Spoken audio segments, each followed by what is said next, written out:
Hello everyone, good morning. This is yours truly fun Gyan clock और आज हम करने वाले हैं डेली करंट अफेयर जो कि है 29 अक्टूबर 2025 के। तो आइए ज़्यादा समय बर्बाद ना करते हुए पहले क्वेश्चन की तरफ चलते हैं।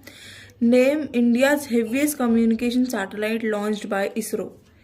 इंडियन स्पेस रिसर्च ऑर्गेनाइजेशन की सबसे हेवीएस्ट कम्युनिकेशन सैटेलाइट कौन सी है?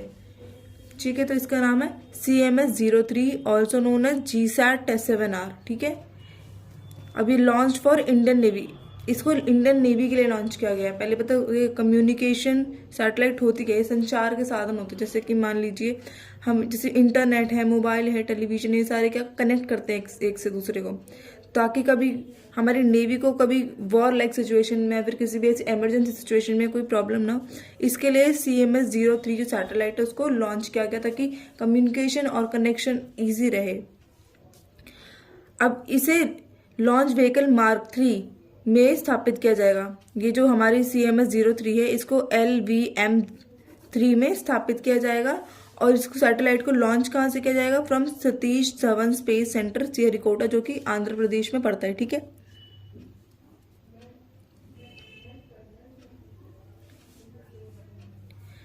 अब क्योंकि ये इंडिया की सबसे हेवीएस्ट सैटेलाइट है तो इसका जानना पड़ेगा कि इसका वेट कितना है। हेवीएस्ट कम्युनिकेशन सैटेलाइट है तो इसका वेट कितना है? ये 4400 kg, 4400 किलोग्राम इसका वेट है। आज तक इंडिया ने बहुत सारी सैटेलाइट लॉन्च करी है, हल्की थोड़ी मीडियम साइज की, बट ये पहली बार है कि इतनी हैवी, सबसे हेवीएस्ट है जो ये लॉन्च हो रही है। ठीक है, नेक्स्ट क्वेश्चन पे चलते हैं। बाय द वे जो है ना LVM मार्क 3, इसको चंद्रयान 3 मिशन में भी यूज किया गया था launch as a launch vehicle. Launch vehicle वहां से वो होता है जहां से हमें वो चीज लॉन्च हो रही होती है, जिसके ऊपर रखकर। ठीक है, अब सेकंड क्वेश्चन पे चलते हैं। By what name is the world's first legally binding global convention to prevent and respond to cyber crimes being known. अब देखिए इंडिया क्या पूरे वर्ल्ड में साइबर क्राइम बहुत फैल रहा है, इसको पता है। साइबर क्राइम होता क्या है ये भी पता है। जो भी आपका ऑनलाइन फ्रॉड होता है, ऑनलाइन आपके धांधलेबाजी होती है, जो भी होता है इसे हम ऑनलाइन फ्रॉड बोलते हैं।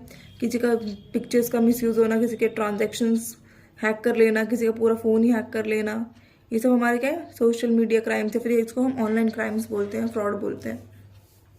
अब इसके लिए पूरे वर्ल्ड ने लीगली पहले एक बाइंडिंग ग्लोबल कन्वेंशन किया था लॉन्च, अभी ही हाल ही में। अब इसका नाम बताइए क्या हुआ? साइबर क्राइम का इसका नाम क्या हुआ जो लॉन्च किया है? तो इसका नाम क्या है? हैनोई कन्वेंशन। हैनोई कन्वेंशन जो कि वियतनाम में साइन हुआ था 25 अक्टूबर के। हनोई कन्वेंशन वियतनाम में साइन किया था 25 अक्टूबर को। वियतनाम की कैपिटल ही हैनोई है, तो सेम चीज। ठीक है, अब ये जो है ना हनोई कन्वेंशन, इसको अडॉप्ट तो 2024 में कर लिया था यूनाइटेड नेशन जनरल असेंबली ने, पर इसको अभी साइन किया गया है 25 अक्टूबर को। इसको 72 कंट्रीज ऑलरेडी साइन कर चुकी हैं, बट किसी ने भी रेटिफाई नहीं किया। जब तक 40 कंट्रीज इसको रेटिफाई नहीं करेंगे, इसको मान्यता प्रदान नहीं करेंगे प्रॉपरली, तब तक ये ग्लोबली बाइंडिंग नहीं होगा। तो देखते हैं आगे क्या होता है। अभी तक तो बस इसमें इतना ही अपडेट है। थर्ड क्वेश्चन पे चलते हैं। Under 23 world wrestling championship 2025 India की रैंक क्या है इसमें? मेडल टैली में, फाइनल मेडल टैली में। So what is India's rank in under 23 world wrestling championship 2025? तो इंडिया की रैंक है 7th। इंडिया की रैंक क्या है? 7th इंडिया की रैंक है। फर्स्ट रैंक पे कौन है? जापान। फर्स्ट रैंक पे जापान है, इंडिया की 7th रैंक है। और ये आयोजन कहाँ पे हुआ था? इसकी ऑर्गेनाइज कहाँ पे किया था? यह सर्बिया के नोवी साद में इसको ऑर्गेनाइज किया गया है, इसको आयोजित किया गया है। अब इंडिया ने टोटल कितने मेडल्स अचीव करे हैं, कितने मेडल्स हासिल करे हैं? तो वो है 9 मेडल। इंडिया के हिस्से में पूरे 9 मेडल्स आए हैं, जिसमें 1 गोल्ड है, 2 सिल्वर है और 6 ब्रोंज है। इंडिया के पास कितने मेडल्स आए हैं? 9 मेडल, जिसमें से 1 गोल्ड है, 2 सिल्वर है और 6 ब्रोंज है। अब क्योंकि हमने गोल्ड भी जीता है, तो जब गोल्ड की बात आती है तो वहां पे किसने गोल्ड जीता है वो नाम बहुत इंपॉर्टेंट हो जाता है। तो ये आपके हैं सुजीत कलकर। सुजीत कालकर ने आपका 65 किलो केजी की वेट लिफ्टिंग में अपना रेसलिंग में गोल्ड मेडल जीता है। ठीक है, और ये जो वर्ल्ड रेसलिंग चैंपियनशिप है ये करवाता कौन है ऑर्गेनाइज हर साल? इसको करवाता है यूनाइटेड वर्ल्ड रेसलिंग। ये ऑर्गेनाइजेशन है वो इसे ऑर्गेनाइज करवाती है, ये यहाँ पे। आई होप आपको यहाँ तक अभी समझ में आ गया होगा सब कुछ। नेक्स्ट चलते हैं क्वेश्चन की तरफ। फोर्थ क्वेश्चन है आपका बी मैन। आई होप अब दिख रहा है।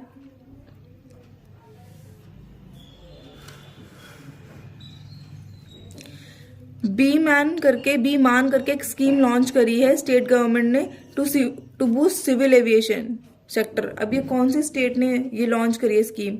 बीमान योजना किस राज्य सरकार द्वारा नागरिक उड्डयन क्षेत्र को बढ़ावा देने के लिए शुरू की गई है? तो इसका नाम है ओडिशा। ओडिशा गवर्नमेंट ने इस बीमान योजना को शुरू किया गया। इस योजना में होता क्या है? इस योजना में ये होता है कि स्टेट में जो एयरपोर्ट्स होते हैं या फिर हेलीपैड्स होते हैं उनको अपग्रेड करना, पुराने एयरपोर्ट्स को अपग्रेड करना, जो पुराने जो हमारे एरोप्लेन्स हैं उनको अपग्रेड करना, उनको रेनोवेट करना, न्यू लॉन्च करना, नए हेलीकॉप्टर्स को लेके आना, ठीक है। और रीजनल जैसे जो प्राइवेट जो होते हैं हमारे एयरपोर्ट्स और उसको रीजनल एयरलाइन से कनेक्ट करना, प्राइवेट एयरलाइन को, मतलब ऐसे अपग्रेड ताकि आपका जो आपके रूट्स को स्मूथ बनाना, ताकि आपका जो जितना भी एविएशन है वो काफ़ी अच्छा रहे, सही तरीके से काम करे। तो इसलिए होता है। तो ये कौन सी गवर्नमेंट ने अपना एविएशन सेक्टर को सुधारने के लिए लॉन्च किया गया? तो ये ओडिशा गवर्नमेंट ने, ठीक है। इसका बजट पूरा है 4182 करोड़ का, इसका पूरा बजट है, ठीक है। ये है aviation infrastructure strong and develop करेगा, ठीक है।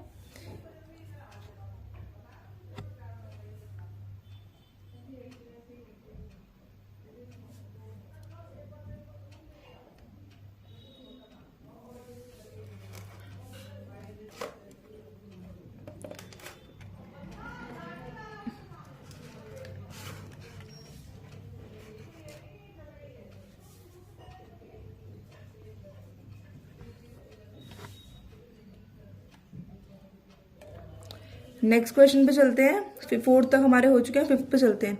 What is the theme of vigilance awareness week 2025 being observe this year? Vigilance तो पता है ना सबको क्या होता है? सतर्कता। अब अपने आप को कैसे सतर्क रखेंगे किसी भी चीज के लिए, उसे बोलते हैं विजिलेंस।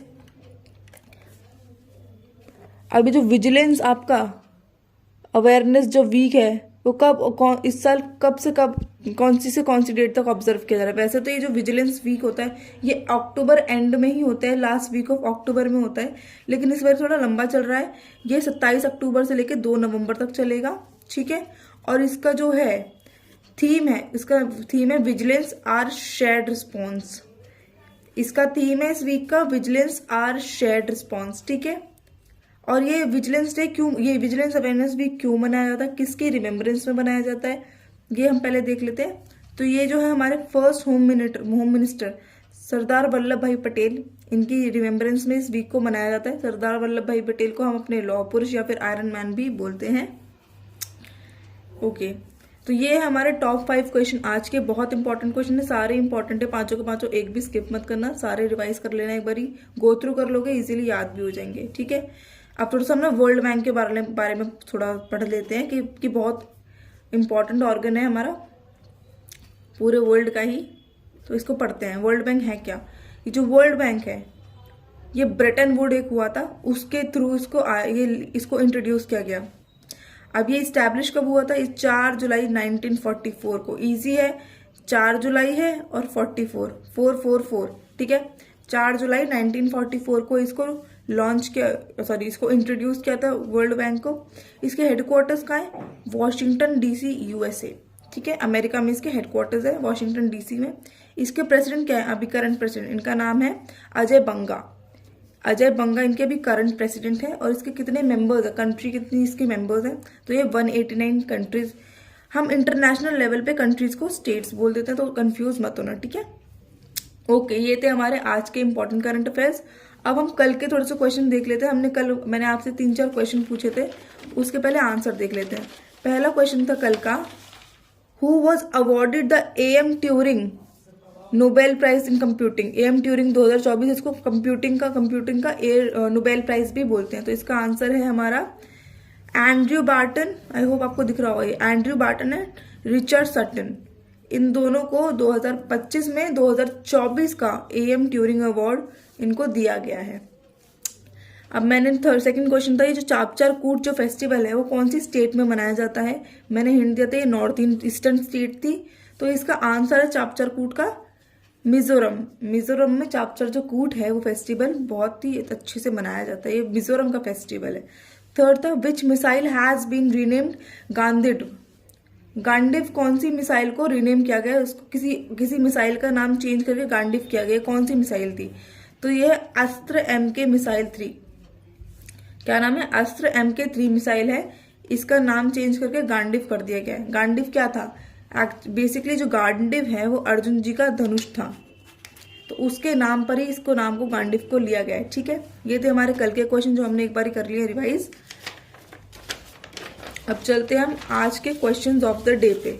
तो आज के क्वेश्चन ऑफ द डे है, ये फर्स्ट क्वेश्चन आपका है, world first 3D printed railway station has been build by which country. कौन सी कंट्री ने आपका पूरे वर्ल्ड का 3D प्रिंटेड रेलवे स्टेशन अभी हाल ही में लॉन्च किया, बिल्ड किया, बनाया है। ठीक है। सेकंड है, who has won world's billiard title. Billiards तो सबको पता है गेम होता है कैसा वाला, ठीक है, तो उसका टाइटल इस बार वर्ल्ड बिलियर्ड टाइटल किसको मिला है। ठीक है। थर्ड है, the chief ministers and spy is written by. एक किताब है the chief minister and spy, इसके ऑथर कौन है, इसके राइटर कौन है। Thank you so much, keep learning. Bye bye. कुछ भी क्वेश्चन हो, कुछ भी डाउट हो, कुछ भी सजेशन हो, कमेंट जरूर करना, सिर्फ देख के मत जाना। I know many of you just swipe up और उसको देखते भी नहीं हो, तो एटलीस्ट कमेंट में अच्छा लगा, बुरा लगा, अच्छा नहीं है, बुरा नहीं है, कुछ भी सजेशन, कुछ भी एडवाइस करके जाना। Thank you so much, keep learning. Bye bye.